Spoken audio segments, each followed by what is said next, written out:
اب میں آپ کو ذرا اس جو انسانوں میں سے انسان دشمنی کا جن کا سب سے بڑا رول ہے، میں ان کی 2000 سالہ تاریخ کا آپ کے سامنے نقشہ رکھنا چاہتا ہوں۔ ان 1400 سال کا تو میں نے صرف 4 آپ کو پوائنٹس بتائے۔ موسیٰ سے عیسیٰ تک 1400 برس علیہ الصلوۃ والسلام، 2 مرتبہ عروج، 2 مرتبہ زوال، اشیریوں کے ہاتھوں پٹوائی، بابلیوں کے ہاتھوں پٹانا، گریکس کے ہاتھوں مرمت، رومنس کے ہاتھوں مرمت۔ یہ جو 2000 سال ہیں، کیونکہ اب تو ظاہر بات ہے 21ویں صدی شروع ہو گئی، 20 صدیاں حضرت مسیح کو پوری ہو گئیں۔ پہلی بات نوٹ کیجئے، حضرت مسیح کی پیدائش ہے سن 1 قبل مسیح۔ یہ نقطہ آپ نے کبھی سنا ہے یا نہیں؟ جب ملینیم کا سلسلہ شروع ہوا تھا پچھلے سال، تو میں نے بیان کر دیا تھا کہ ایک عجیب حساب کے اندر انہوں نے غلطی کی ہوئی ہے۔ حضرت مسیح کی پیدائش ہوئی 25 دسمبر کو، سن انہوں نے شروع کر دیا، اس کے بعد جنوری آئی تو پہلا سال شروع ہو گیا۔ اگر جنوری سے پہلا سال شروع ہوا تو یہ 6 دن جو ہے تو اس کے پچھلے سال میں تھے، لہذا کہا جائے گا کہ Jesus Christ was born 1 year before Christ, BC۔ تو 1 قبل مسیح میں حضرت مسیح کی پیدائش ہوئی۔ یہ آخری اسرائیلی نبی اور رسول۔ یہودی علماء کی مخالفت، دشمنی، سولی پر چڑھوا دینا میں بیان کر چکا ہوں۔ سن 33 عیسوی میں، جبکہ حضرت مسیح کی عمر 33 برس تھی، اللہ تعالیٰ نے انہیں زندہ آسمان پر اٹھا لیا، لیکن یہودیوں نے اپنے خیال کے مطابق انہیں سولی پر چڑھوا دیا، ان کی موت واقع ہو گئی۔ اگرچہ اس کے بعد یہ اختلاف ہے ان میں، یہودی کہتے ہیں وہ سولی پر چڑھ گیا، ختم ہوا، مر گیا۔ عیسائی کہتے ہیں نہیں، انتقال ہوا ہے مسیح کا صلیب پر، لیکن پھر وہ دوبارہ زندہ ہو گئے ہیں۔ ان کی لاش ایک غار میں رکھ دی گئی تھی، وہاں ریزریکشن ہو گیا، ان کا باعث بعد الموت وہیں ہو گیا، اور پھر انہیں اللہ نے زندہ آسمان پر اٹھا لیا۔ تو ہمارے اور عیسائیوں کے درمیان نوٹ کر لیجئے، یہ چیز مشترک ہے کہ حضرت مسیح آسمان پر زندہ اٹھائے گئے۔ فرق کیا ہے؟ وہ سمجھتے ہیں کہ سولی دیے گئے، سولی پر مرے، پھر زندہ ہوئے، پھر گئے۔ ہم سمجھتے ہیں کہ نہیں، وما صلبوہ وما قتلوہ، انہوں نے نہ صلیب دے سکے انہیں اور نہ انہیں قتل کر سکے، بل رفع اللہ الیہ، اللہ نے اٹھا لیا۔ پھر ہمارا اور یہ اس کا عیسائیوں کا ایک اور اتفاق ہے، سیکنڈ کمنگ آف جیسس، حضرت مسیح دوبارہ آئیں گے۔ یہ عیسائیوں کا بھی عقیدہ ہے اور ہمارا بھی۔ بہرحال تو جیسا کہ میں نے عرض کیا کہ اس وقت یہ عذاب استیصال، عذاب اکبر کے مستحق ہو چکے تھے، لیکن اللہ نے ان کی مدت دراز کی ہے، لیکن ان پر دنیاوی عذاب کا ایک کوڑا جو ہے اللہ تعالیٰ کی طرف سے اسی وقت برسا۔ دنیاوی عذاب دنیا میں رہتے ہوئے ختم نہیں کیا گیا۔ 37 برس بعد، حضرت مسیح کے رفع سماوی کے 37 برس بعد، سن 70 میں یہودیوں نے بغاوت کی رومیوں کے خلاف۔ رومی ٹائٹس جنرل تھا ایک، اس نے پھر جو حملہ کیا ہے، 1,33,000 یہودی ایک دن میں قتل کیا یروشلم میں، اور ہیکل سلیمانی گرا دیا۔ وہ ہیکل پہلے بھی گرا تھا، پہلے 1400 سال کے دوران میں بھی نبوکڈنضر نے گرایا تھا، لیکن پھر اس کے 150 سال بعد انہوں نے دوبارہ بنا لیا تھا، اس لیے وہ اسے سیکنڈ ٹیمپل کہتے ہیں۔ پہلا ٹیمپل جو حضرت سلیمان نے بنایا تھا، نبوکڈنضر نے گرا دیا 587 قبل مسیح میں، پھر دوبارہ انہوں نے 150 سال کے بعد بنا لیا۔ وہ اس تاریخ کا حصہ ہے، میں نے جس کے بارے میں آپ کو تفصیل نہیں بتائی۔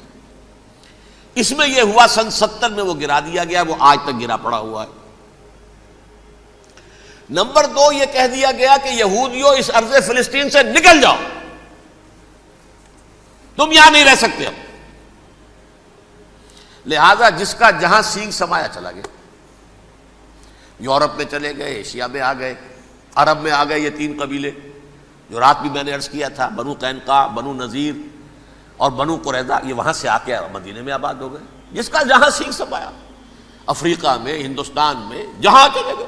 ڈایاسپورا اسے کہتے ہیں، وہ آپ نوٹ کر لیجئے اس لفظ کو، ڈایاسپورا، ہمارا دور انتشار، جبکہ ہمیں ہماری اصل سرزمین تو فلسطین ہے، حضرت ابراہیم کا مسکن، حضرت اسحاق حضرت یعقوب کا مسکن فلسطین، یہ ہے ہماری اصل جاگیر، یہ تو ہماری جدی پشتی جاگیر ہے، لیکن یہاں سے نکال دیے گئے سن 70 عیسوی میں، اور وہاں سے لے کے 1917 تک ان کا ڈایاسپورا جاری رہا۔ یہ دور انتشار ہے۔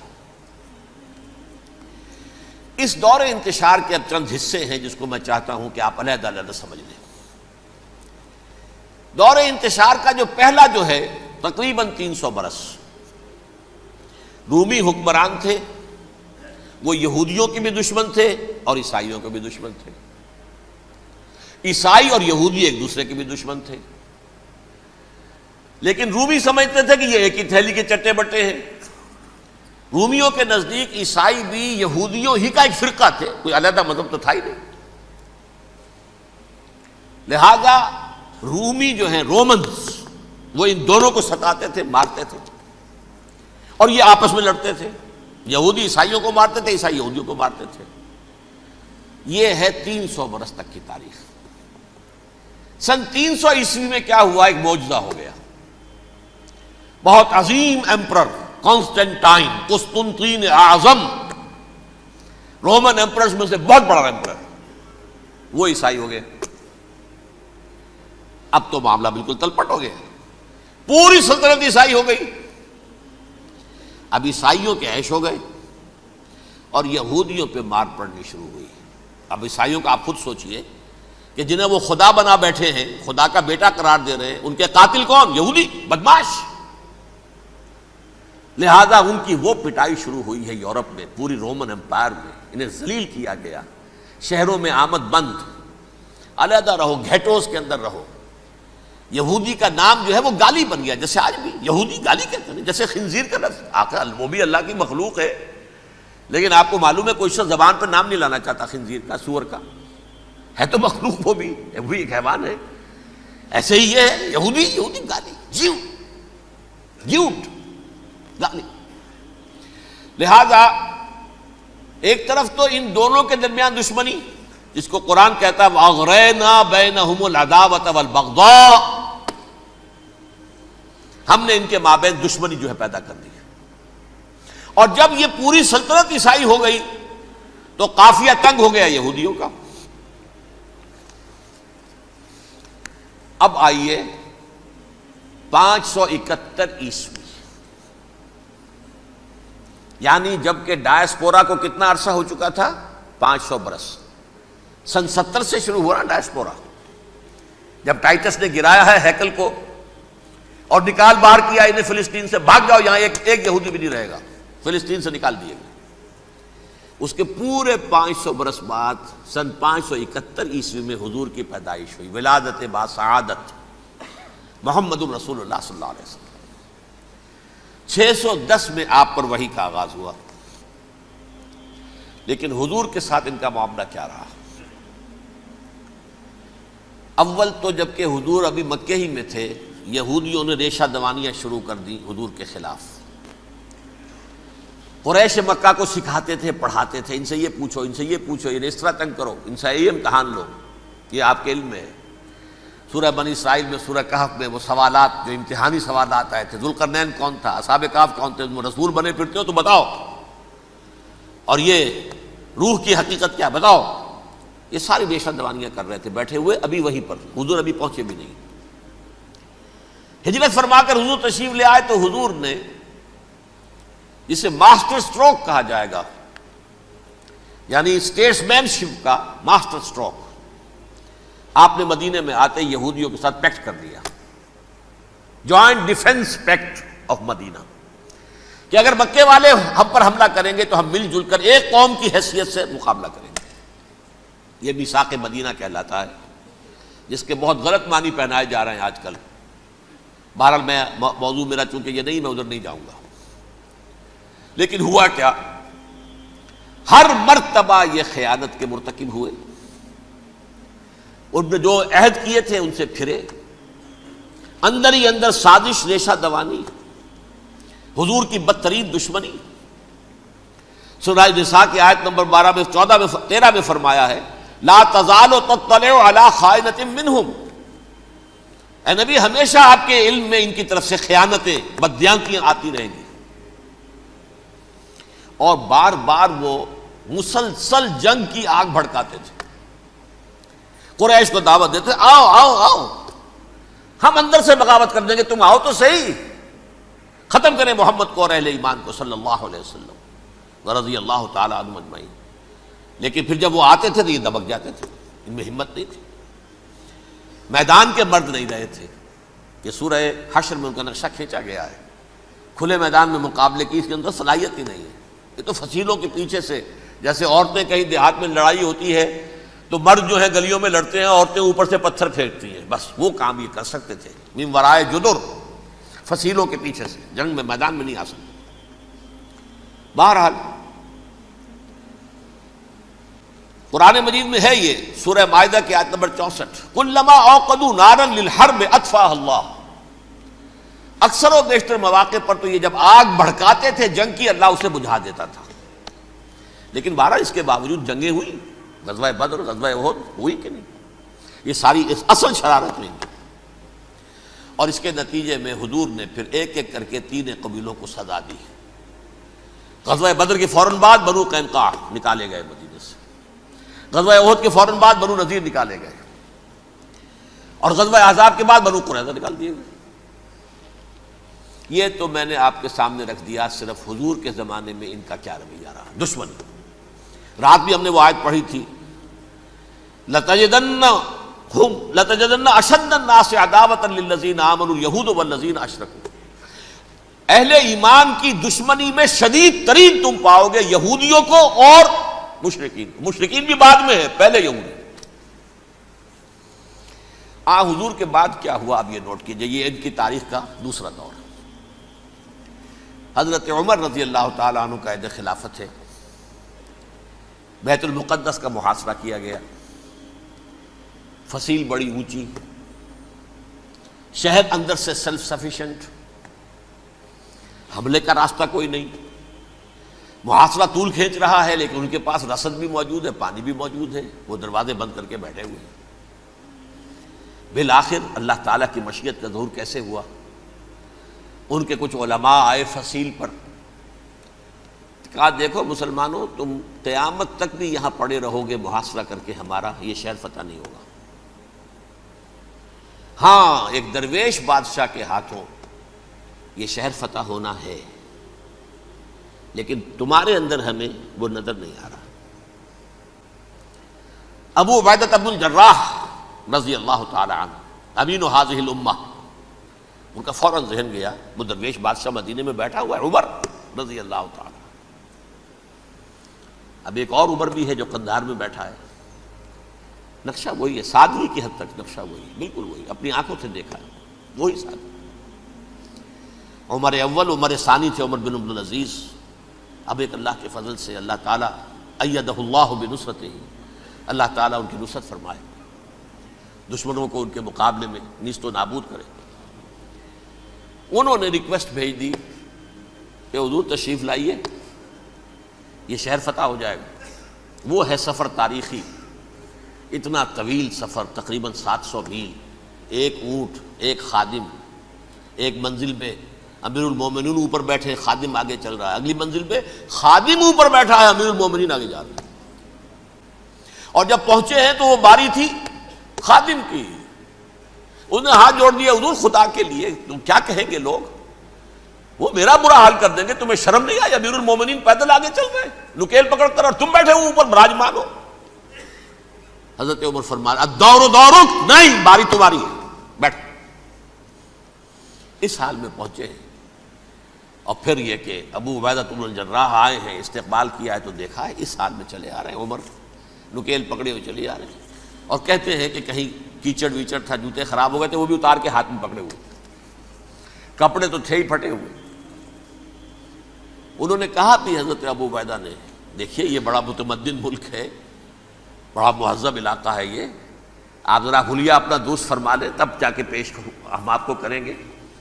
آپ نے فرمایا نحن قوم اعزنا اللہ بالاسلام، ہم وہ قوم ہیں جنہیں اللہ نے عزت دی ہے اسلام کے ذریعے سے. کپڑوں کے ذریعے سے نہیں، دولت کے ذریعے سے نہیں۔ اسی حال میں گئے ہیں، اوپر سے انہوں نے کھڑے ہو کر نشانیاں دیکھی ہیں، اپنی کتابیں کھولی، ہاں یہ وہی ہیں، اچھا لو جی سرنڈر، شہر تمہارے ہاتھ میں۔ خون کا ایک قطرہ نہیں بہا اور بیت المقدس فتح ہو گیا۔ لیکن اس وقت حضرت عمر نے ایک نرمی یہ کی کہ یہودیوں کے لیے بھی اسے اوپن سٹی قرار دے دیا۔ یہ احسان عظیم حضرت عمر کا، اس سے پہلے یہودی آ ہی نہیں سکتا تھا، داخل ہی نہیں ہو سکتا تھا، وہاں وہ آ کر وزٹ نہیں کر سکتا تھا، زیارت نہیں کر سکتا تھا اپنے مقدس مقامات کی۔ حضرت عمر نے یوں سمجھیے کہ تقریباً 550 برس کے بعد ان کے لیے راستہ کھولا ہے کہ ہاں تم آ سکتے ہو، زیارت کر سکتے ہو۔ لیکن یہ عیسائیوں نے لکھوایا معاہدے کے اندر، انہیں یہاں آپ آباد ہونے کی اجازت نہیں دیں گے، لیکن کم وزٹ دی پلیسز، دیکھیں، زیارتیں کریں اور جائیں۔ یہ معاہدہ حضرت عمر کا ہے رضی اللہ تعالیٰ، جو پھر خلافت راشدہ کے بعد بنو امیہ نے بھی اس کو آرڈر کیا، بنو عباس نے کیا، پھر جو ہمارے یہ ترکوں میں اندر خلافت آئی تو ترک خلفاء نے بھی اس معاہدے کی پوری پابندی کی۔ فلسطین میں آ سکتے ہیں یہودی، صرف زائرین کی حیثیت سے، وہاں آباد نہیں ہو سکتے۔ اب آئیے اگلا دور آیا حضرت عثمان کا دور خلافت۔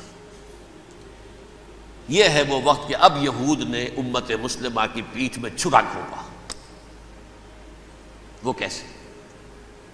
ایک یہودی عبداللہ ابن سبا اسلام کا لبادہ اوڑھ کر آ گیا،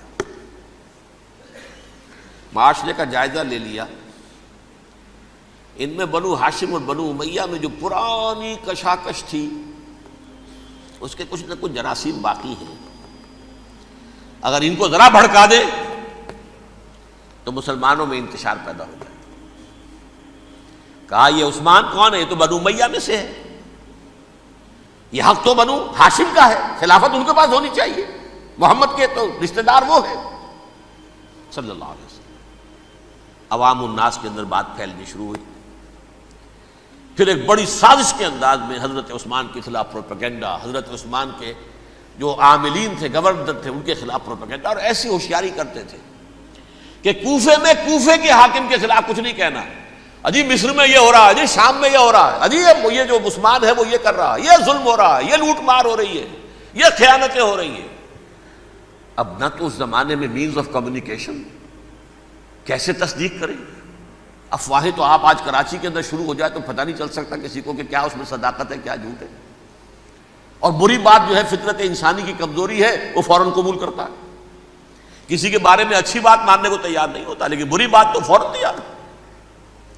بہرحال یہ فتنہ انہوں نے اٹھایا، حضرت علی کی الوہیت کا فتنہ اٹھایا، حضرت عثمان کے خلاف الفتنۃ الکبریٰ برپا کیا، حضرت عثمان شہید ہوئے، اس کے بعد 5 برس تک مسلمان ایک دوسرے کی گردنیں کاٹتے رہے، باہمی خانہ جنگی ہوئی، امت کو وہ زخم لگایا ہے جو آج تک جس سے خون رس رہا ہے۔ یہ شیعان عثمان اور شیعان علی تھے جو بعد میں پھر سنی اور شیعہ ہو اور آج تک ہے۔ فتنہ کس نے جگایا؟ ایک عبداللہ ابن سبا یہودی اور اس کے کارندے، شیطان کا ایجنٹ، اور انسانوں میں سے بھی اس کے جو بھی حواریین تھے اور شیطانوں کے اندر سے بھی تھے، انہوں نے بھی اس آگ کو بھڑکایا۔ یہ آپ سوچ لیجئے کہ یہ کس نے وہ زخم لگایا؟ یہودی۔ اگلا دور آیا، خلافت راشدہ ختم ہوئی، بنو امیہ کا بھی دور کافی گزر گیا۔ طارق ابن زیاد 712 عیسوی میں حملہ کرتے ہیں اسپین پر۔ اسپین اس وقت عیسائیت کا بہت بڑا گڑھ، بڑے کٹر ترین عیسائی جو ہے وہ اسپین میں تھے، لہذا یہودیوں کی وہاں بہت پٹائی ہوتی تھی، یہ میں بتا چکا ہوں، دشمنی تھی ان کی تو چلی آ رہی تھی عیسائیوں کے ہاتھوں یہودیوں کی، وہ تو سن 300 عیسوی سے ایمپرر کانسٹنٹائن کے بعد سے شروع ہو گئی تھی۔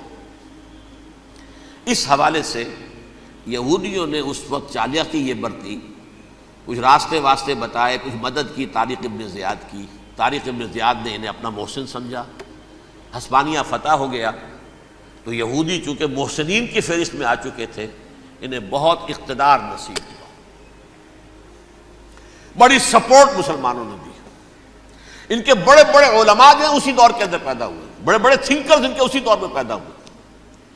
بن گوریون جو کہ ایک وزیر اعظم تھا اسرائیل کا، اس نے یہ لکھا ہے اپنی کتاب میں، Muslim Spain was the golden era of our diaspora.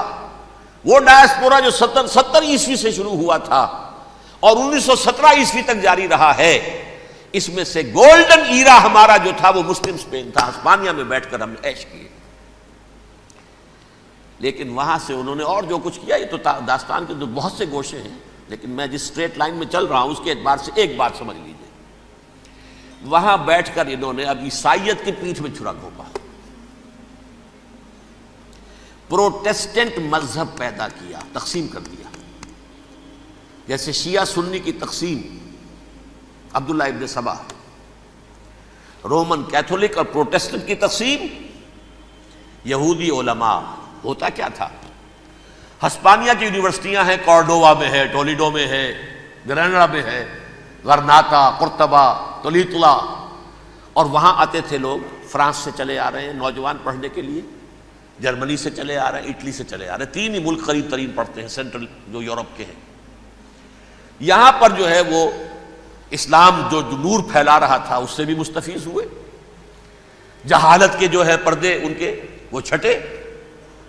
اس کے ساتھ ہی وہ یہودی وہاں ان کے اندر جو جراثیم داخل کر رہے تھے وہ اس عیسائیت کے خلاف بغاوت تھی جو اس وقت دنیا میں عیسائیت اس وقت تھی. پوپ کا راج تھا دنیا میں اس وقت. یورپ میں جو عیسائیت تھی اس میں ایک طرف بادشاہ تھے، لیکن بادشاہوں کی حیثیت وہاں پر یوں سمجھ لیجئے کٹ پتلیوں کی تھی. اصل قوت پوپ کے ہاتھ میں تھی. اور پوپ کو انہوں نے جیسے قرآن نے کہا اتخذوا احبارهم ورهبانهم اربابا من دون اللہ، چونکہ سینٹ پال نے شریعت موسوی ساقط کر دی تھی تو اب شریعت تھی ہی نہیں. پوپ کو اختیار تھا جس چیز کو چاہے حلال قرار دے دے، جس چیز کو چاہے حرام قرار دے دے. اتخذوا احبارهم ورهبانهم اربابا من دون اللہ. انہوں نے کہا صاحب یہ پوپ کس بلا کا نام ہے، یہ بھی انسان ہے. بات تو ٹھیک تھی نا، اصل حیثیت تو کتاب کی ہونی چاہیے نا، ڈیوائن بک، دی ریویلڈ اسکرپچر. لہذا اور یہ کتاب ہر شخص پڑھ سکتا ہے. کوئی پوپ کے باپ کو جو ہے کوئی اس کے لیے پروپرائٹری رائٹس تو نہیں ہے کہ صرف پوپ پڑھ سکتا ہے یا پادری پڑھ سکتے ہیں. ہم بھی پڑھ سکتے ہیں، ہم بھی سمجھ سکتے ہیں. یہ باتیں تھی کہ جن کو بڑھا چڑھا کر بیان کر کے اور پوپ کا اقتدار ختم کرا دیا اور توجہ مرکوز کر دی بائبل کی طرف. اب بائبل میں بڑا حصہ تو اولڈ ٹیسٹامنٹ کا ہے. نتیجہ کیا ہوا؟ یہود کی عظمت پروٹیسٹنٹس کے نزدیک مسلم ہو گئی. اصل قوم تو یہ ہے. وہ دشمنی بدلی کہ نہیں بدلی؟ موسیٰ کے امتی یہ ہے، تورات موسیٰ کو دی گئی، ابراہیم کی نسل یہ ہے. لہذا وہ جو دشمنی تھی، جو عداوت تھی کہ ہمارے خدا کو سولی چڑھانے والے ہیں یہ بدماش، اس کا ازالہ ہوا اس پروٹیسٹنٹ مذہب کے نتیجے میں. یہ میں اب آپ کو بتاتا ہوں کہ ایک نتیجہ وہ نکلا ہے جسے برٹرنڈ رسل نے بیان کیا ہے. اس کی کتاب ہے ان پریز آف آئیڈلنس، صفحہ 108. وہ لکھتا ہے the Christians retaining the Judaic belief in special revelation added to it the Roman desire for world wide domination and the Greek taste for metaphysical subtleties. The combination produce the most fiercely persecuting religion that the world has yet known. یہ 3 چیزیں آ کر عیسائیت میں مل گئی. ایک تو جب یہ اولڈ ٹیسٹامنٹ جو ہے وہ ان کے ہاتھ میں آ گئی، اور اس کے میں کچھ آپ کو بتا دیتا ہوں کہ اولڈ ٹیسٹامنٹ کی تعلیمات، کیونکہ یہ اولڈ ٹیسٹامنٹ جو ہے یہ محرف تھی. اصل تورات تو گم ہو گئی تھی 587 قبل مسیح میں، جب پہلی مرتبہ ہیکل جو ہے تباہ ہوا ہے اس وقت ختم ہو گئی تھی. اس کے کوئی 150 سال کے بعد انہوں نے یادداشتوں سے مرتب کر کے لکھی ہے. اب اس میں ان کے اپنے خیالات، اپنے امانی، اپنی توجیحات وہ شامل ہو گئیں. لہذا میں آپ کو حوالے دیتا ہوں اس کتاب کے اندر مظالم کی جو تعلیم دی گئی ہے. اہل کتاب نے اپنے مظالم قتل عام کے جواز کے لیے تورات میں تبدیلیاں کی اور پیغمبروں پر دہشت ناکی اور بدترین حرام کاری کے الزامات لگائے. سنیے، پہلا حوالہ ہے یہ گنتی باب 31 آیات 17-18. اس لیے ان بچوں میں جتنے لڑکے ہیں سب کو مار ڈالو، اور جتنی عورتیں مرد کا منہ دیکھ چکی ہیں ان کو بھی قتل کر ڈالو، لیکن ان لڑکیوں کو جو مرد سے واقف نہیں اور اچھوتی ہیں اپنے لیے زندہ رکھو. یہ کسی اللہ کی کتاب کا یہ جملہ ہو سکتا ہے؟ کسی ریویل بک کا؟ اور سنیے، یہ ہے استثناء ڈیٹرانومی باب 20 آیت 16-18.